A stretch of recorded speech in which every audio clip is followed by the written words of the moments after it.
One local expert is raising concerns over the new diet guidelines issued in the United States. Nutritionist Dr. Vanessa Whiteborough says that while the guide is beneficial in some areas, certain aspects, such as the visual representation, could be confusing for some consumers. Shamila Pullen explains.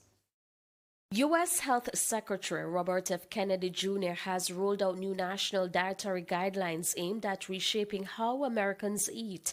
The recommendations call for a higher protein intake, a stronger focus on whole foods, and a sharp reduction in added sugars and highly processed products.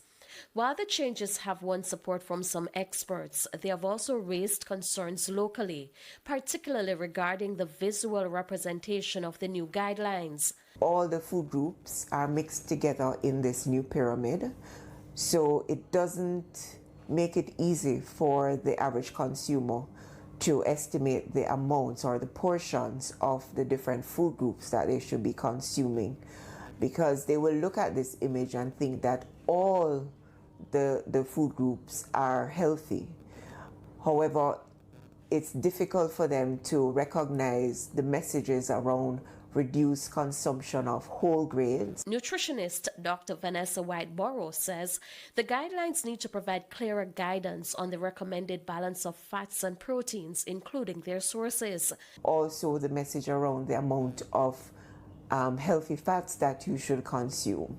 That message is also rather confused, because you have avocado pear, for example, which is a source of healthy fats, but also it's a source of fiber, because it is a plant-based food, and it is found close to olive oil, which is also healthy fat.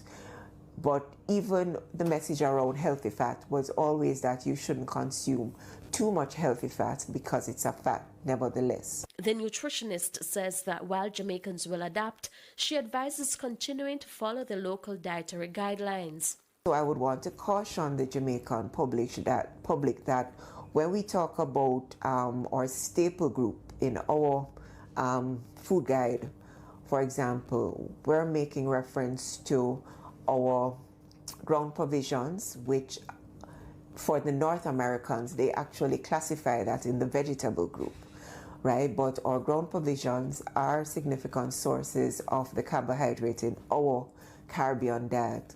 And so, just as how they look at the whole grains, I would also encourage them to think about the whole grain recommendation.